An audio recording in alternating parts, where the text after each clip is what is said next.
बिस्मिल्लाहिर्रहमानिर्रहीम। अस्सलाम वालेकुम। इरम शहज़ादी व्लॉग्स में आपको खुशामदीद कहती हूँ। उम्मीद करती हूँ कि सब खैरियत से होंगे। जी तो अल्लाह के फजल करम से हम भी ठीक ठाक हैं। हाँ जी, तो आज जो है ना, वैसे तो जो मेरा व्लॉग्स होते हैं वह ज़्यादातर स्टिचिंग और शॉप और फैमिली व्लॉग्स ही होते हैं ज़्यादातर। लेकिन आज मेरे हस्बैंड ने फरमाइश की कि मेरा आज आलू की टिक्कियाँ खाने को दिल कर रहा है, बाज़ार से लेके आते हैं। तो वो दिल भी नहीं भरता और इतनी महंगी देते हैं वो, तो आज क्यों ना हम घर में बनाएं। तो मैंने कहा चलें जी ठीक है, मैं आपको सामान रेडी कर देती हूँ, तो आप फिर मेरे साथ हेल्प करवाएंगे। तो मैंने आलू वगैरह उबाल के उन्हें दे दिए, सारा सामान उन्हें फ़राहम कर दिया।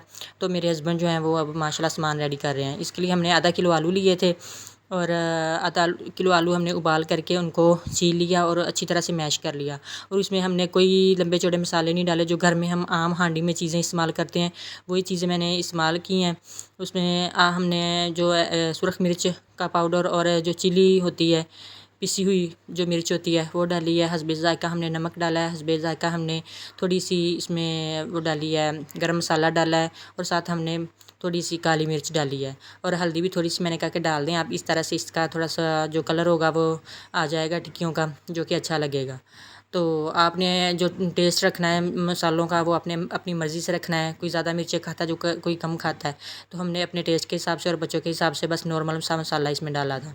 और थोड़े से हमने चॉप किए हुए इसमें प्याज डाल दिए और थोड़ा सा हमने जो है वो ये धनिया भी डाल दिया।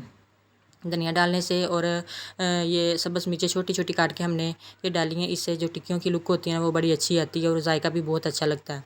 क्योंकि जब भी हांडी पक के फ़ाइनल तैयार हो जाती है तो उसमें जब हम एंड पे सब्ज़ धनिया डालते हैं तो उसकी लुक और ही तरह की हो जाती है और बड़ी डिसेंट सी लगती है। तो ये सारी चीज़ें जो घर में मौजूद होती हैं, हर किचन की ज़रूरत होती हैं और हर किचन में मौजूद होती हैं। तो आप रोज़ हांडी भी बनाएं तो ये सारी चीज़ें आपके पास मौजूद होती हैं। जब कभी आपका इस तरह से चटखारेदार चीज़ खाने को दिल करे तो आप फ़ौरन से ये जो टिक्कियाँ हैं वो आप घर में तैयार कर सकते हैं। तो इसके बाद मैंने कहा कि ये थोड़ा सा आप जो साबुत धनिया है इसको भी डाल लें, इससे भी थोड़ी सी जो टेस्ट होता है ना वो बड़ा अच्छा आता है। हाँ जी, तो सारा कुछ मेरे हस्बैंड ने मिक्स कर लिया है और इस तरह से इसकी शेप आ गई है। और सारा कुछ मिक्स करके तो अभी ये बना रहे हैं टिक्कियाँ। ये देखें, ये मसाला भी बिल्कुल नॉर्मल था।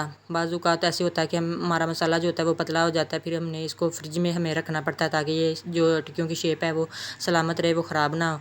लेकिन इन्होंने माशाल्लाह इतना अच्छा, ये पहली दफ़ा बना रहे हैं, इतना अच्छा इन्होंने ये इनको इसको सेट किया ना टिक्कियों को बिल्कुल गोल गोल। मैं तो खुद हैरान रह गई थी कि माशाल्लाह ये जैसे इनको कितना ज़्यादा तजर्बा होता है।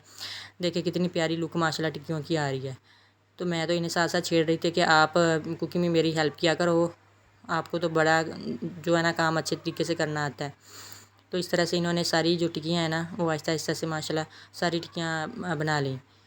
तो आप अपने हस्ब ज़ायक़े इसमें थोड़ा सा चिकन भी डाल सकते हैं, लेकिन हमने चिकन नहीं डाला। आप चिकन को बॉयल करके तो छोटे छोटे उसको मैश करके वो भी साथ डाल सकते हैं। इस तरह टेस्ट में और ज़्यादा इजाफा हो जाएगा।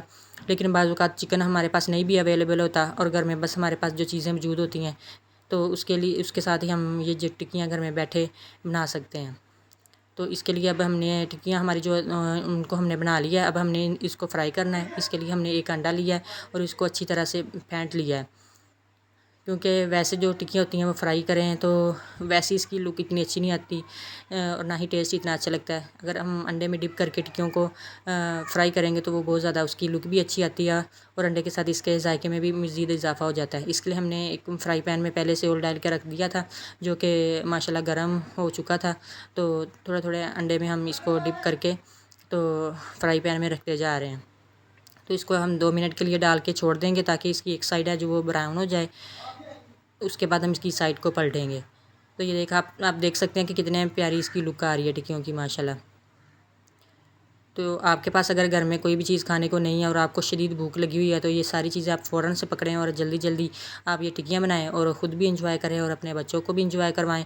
इसके अलावा अगर आपको बच्चों को दोपहर को लंच में देने के लिए कुछ नहीं है तो आप फ़ौरन से ये वाला जो है ना ये वाली टिक्कियाँ बना सकते हैं। जी, तो आप देख सकते हैं कि एक साइड जो हमारी टिक्कियों की पक के माशाल्लाह रेडी हो चुकी है और कितना प्यारा ब्राउन ब्राउन सा कलर आया है और देखने में भी बड़ी मज़ेदार लग रही हैं। तो लेकिन जब मैंने चखी और जब मैंने खाई तो माशाल्लाह इतनी ज़्यादा टेस्टी बनी है ना ये। मैं बनाती तो थी, खुद भी बनाती थी पहले भी इसके अलावा भी, लेकिन ये सारा कुछ आज पहली दफ़ा मेरे हस्बैंड ने बनाया तो वो उन्होंने माशाल्लाह मेरे से भी ज़्यादा अच्छा बनाया है और इसमें कोई भी मुश्किल काम नहीं है। ये तो देखें ये टिक्कियों की लुक कितनी अच्छी आ रही है माशाल्लाह। अंदर से भी ये मुकम्मल पक चुकी हैं, प्याज भी पक चुका है। आलू तो हमारे पहले ही उबले हुए थे, लेकिन जो प्याज थे वो भी माशाल्लाह मुकम्मल तौर पे फ्राई हो चुके हैं। तो आपने अपने घर में ये ज़रूर ट्राई करना है। आपको ये छोटी सी रेसिपी मेरी कैसी लगी है ज़रूर बताइएगा। चैनल को ज़रूर सब्सक्राइब करिएगा। वीडियो अच्छी लगी हो तो कमेंट करके बताइएगा। सब्सक्राइब करेंगे तो आपको स्टिचिंग से मुतल्लिक और छोटा सा बिज़नेस स्टार्ट करने के लिए बहुत सी हिंट मिल जाएंगी। और अपनी दुआ में याद रखिएगा, अपना ख्याल रखिएगा। अल्लाह हाफिज़।